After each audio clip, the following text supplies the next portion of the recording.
Hey guys, today I'd like to talk about a mysterious stone monument called the Arctic Henge. It is located in a very small and remote settlement in the northernmost tip of Iceland. I was surprised that I had never heard of this monument because it's quite large and impressive, and it resembles other ancient monuments. As you can see, this site is laid out somewhat similar to the Stonehenge. It is composed of giant stones and must have been quite the feat to build. The henge is said to have been built between 2004 and 2008. The project initiated by an artist named Erlinger B. Thoritzen, who passed away in 2015. The curious thing about this monument is that I can't seem to find any information on how it was built, how the rock was quarried, and who funded it.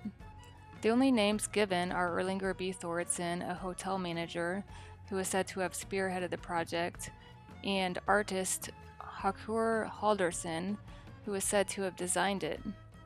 As you can imagine, a project like this would be very costly.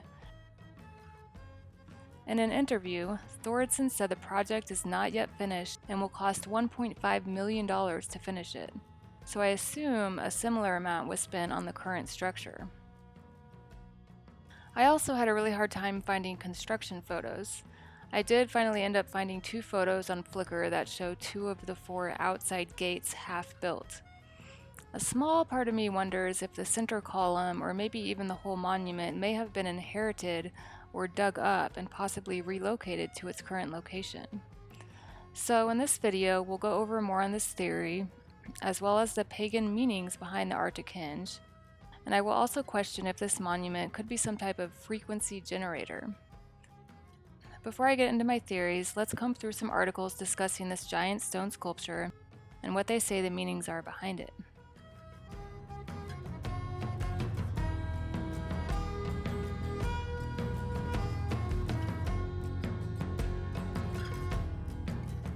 I think it's really impressive that such a small village was able to come together to create something like this. I'm impressed because my husband does rock work with smaller boulders, and to think of moving all this, cutting it down at the quarry and bringing it up this hill and getting it in place, I was trying to picture how they did that. Exactly. Okay, let's check out this website called My Best Place. The Arctic Henge has a diameter of about 50 meters and is made up of 72 stone blocks, each of which is engraved with the name of a dwarf corresponding to a period of 5 days. A still incomplete annual circle with a central column of 10 meters formed by 4 basalt pillars, surrounded by 4 large arches 6 meters high, all representing the 4 seasons. Here lies a huge sundial that, once completed, will be able to capture the sun's rays through the precise alignment of the light between its doors. So let's check out this article on Guide to Iceland website. As you can see, way up here is where the Arctic Henge is. The Arctic Henge is a monument to Asatru, the beliefs of the Old Norse. Mythology of the Arctic Henge. The Arctic Henge is a site consisting of many stone arches and statues arranged as a monument to the Norse pagan beliefs. Specifically, the piece was inspired by Völuspá, a poem from Edda, the Bible of Norse mythology. Völuspá translates to the prophecy of the seeress.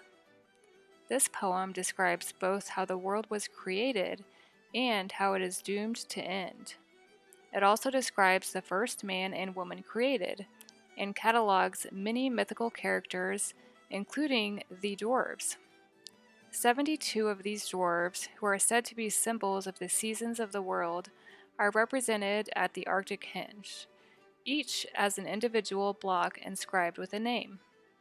These blocks encircle 4 greater stone arches, which in turn encircle a great column of 4 pillars. The stone arches on site are arranged to capture the light of the midnight sun as it moves across the sky in summer. On June 21st, for example, it aligns perfectly with the south arch. In this way, it is somewhat of a modern Stonehenge. The Arctic Hinge is still under construction. The central column, for example, will be tipped with a prism glass that refracts the sun's light, and the throne of the sun, where you can sit to admire the celestial bodies, will soon be added. Also in the works are the Hall of Rays, a place designed for spiritual renewal, and the Altar of Fire and Water, where rituals, ceremonies, and weddings will be conducted. Edda was compiled by medieval writer and historian Snorri Sturluson, who spent most of his life in Reykholt, Iceland.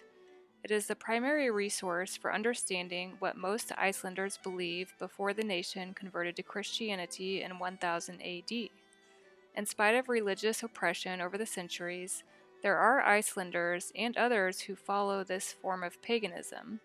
Thus, the Arctic Hinge is a sacred site. The Arctic Hinge is located in North Iceland, in a village called Raufarhöfn. This settlement has just 188 inhabitants, in spite of once being a leader in herring, fish, and exports. Due to the manner in which the town was abandoned when herring stocks disappeared, it has many old buildings and factories that are worth exploring. It is one of the country's furthest settlements from the capital Reykjavik, which sits in the southeast. The drive between the two takes almost 8 hours. Thordarson is the main man behind Arctic Hinge, a project that he refers to as a hobby, which seems an inadequate description given its massive scale. Thordarson hopes Arctic Hinge will bring some of Iceland's 1.3 million visitors to Raufarhöfn. Although he worries that his country may overdose on tourism, he'd like to bring some of those tourists, less than 1% will do, to his town. I could change local fortunes. Raufarhöfn used to be a busy fishing town. The hotel that Thordarson manages was built in 1957 to house the workers. When the herring fishery collapsed in 1968, the town became very quiet. It is still passed over by most visitors because it is off the beaten path, and many car rental companies discourage travelers from leaving the ring road. Thordarson's plan is to lure tourists to Raufarhöfn with the midnight sun. Add the meals and overnight stays people will need, plus the t-shirts and trinkets they can buy to show off their birthday dwarf, and it just might work. He expects it would bring 15 to 20 jobs to town, and it would fit with a tourism plan to sell this area as Arctic Iceland. But the time and money are keeping Thordarson from realizing his dreams. Thordarson tells me they need 18 months and $1.5 million to achieve the vision, but he doesn't know where it will come from. As of September 2021, the monument is still a work in progress. When it is complete, the Arctic Hinge could easily become the premier site for paganism in the entire world. And millennia from now, it might seem as mysterious as Stonehenge seems to us today.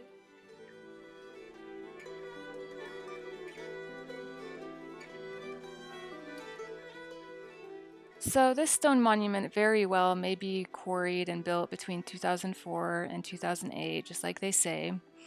At the very least, I do believe it was placed in its current location during this time. There are several reasons why I theorize that maybe these stones could have been dug up and relocated. The first reason being the lack of information on where and how these stones were quarried and what the construction process was like, as well as the lack of photos of the construction process. The articles also do not mention where the funds came from. So this lack of information is not proof of any deceit by any means, but it's just a bit odd. Secondly, I have researched a few other giant ancient-looking land artworks in remote areas that are claimed to have been built by an artist in fairly recent times, for which I also cannot find construction photos of. I will make another video about these earthworks, which are actually more suspecting than this one. Had I not researched these other landworks, I probably wouldn't have even suspected that this one could have been inherited, rather than recently built from scratch. And lastly, there is this odd-looking object on an old video I found of Raufarhöfn. It almost looks as though it could be the center column of the Arctic hinge covered with mud. It is in a different location, but it's very close to the hinge. I know this is a bit of a reach, but this is a curious looking structure here that looks as though its shape may be similar to that of the center column of the Arctic hinge. Please let me know in the comments if any of you have seen a structure like this before and know what it might be. Another thing to note is that several people have mentioned feeling a strong energy at this hinge. One man's video's audio stopped working as he walked into the hinge. This sounds very similar to what Michael Tellinger says happens when people enter the stone circles and other ancient monuments in South Africa. He theorizes that these structures may have been some sort of ancient technology. All the time. Nikola Tesla was the one that first made us aware of that, although the ancients knew this thousands and thousands of years ago. Most of the temples in India are built on cymatic sound resonance principles. So when you realize that every stone circle actually is just a representation of the sound frequency coming out of the earth. That's why they all have their special shapes. Each stone circle is completely unique shape because it's the frequency, the cymatic shape of the sound coming out of the earth at that point. So what the stone circles are amplification devices or amplifiers for natural earth frequencies. So when you approach a stone circle or you're inside it, you're automatically resonating with natural earth frequencies being amplified by the stone circle walls. So whether you like it or not, it's good frequencies. We should be resonating with the frequencies of the stone circles, but we're not. We're resonating with the frequencies of this shit. And look how much of this we have around us, right? And the electrosmog, luckily there's not too much of it here. Electrosmog, televisions and all that, computers. So we're constantly destroying the trillions of cells in our bodies. So when you come into contact with the stone circles, whether you know it or not, all the cells in your body start to vibrate in harmonic coherence with natural earth frequencies.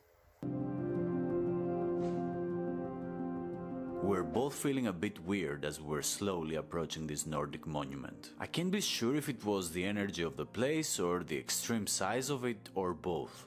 But I was definitely feeling something that can't be explained with words. And on top of that, my microphone went nuts and sounded like that. What is that place? So I have no audio from this place. And I think it's better as I'm gonna leave the place speak for itself.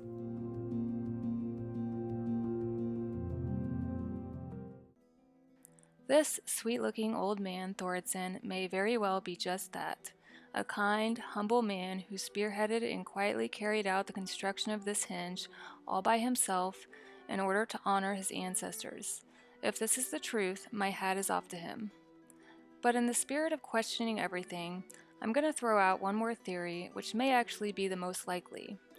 As many of you know, paganism and Wicca and related religions and ideologies are being pushed and promoted through celebrities in the media. Also, it seems as though most of our holidays stem from paganism, yet this truth is kept from us. So this, amongst other evidence, leads me to believe that a group of people with enough power to create worldwide holidays must practice paganism or related occult esoteric religions, and they must not want us to know about it. So if this is the case, it doesn't seem like a stretch to think that maybe this hinge was recently built from scratch, but there is little information on the details of the construction because the parties involved in building the hinge wanted to remain anonymous, kind of like the Georgia Guidestones, whose creators went to a lot of trouble to remain anonymous.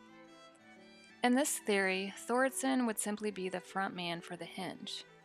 He may have very well been the one to spearhead the project, but it just doesn't seem a likely story that he took this whole project on all by himself. What are your thoughts? Do you think some information on the story of this Arctic hinge may have been purposefully left out? Do you think this hinge was built to harness the Earth's electromagnetic frequency? And if so, for what reason? And that's all for this video. Thank you for watching. I look forward to hearing your thoughts.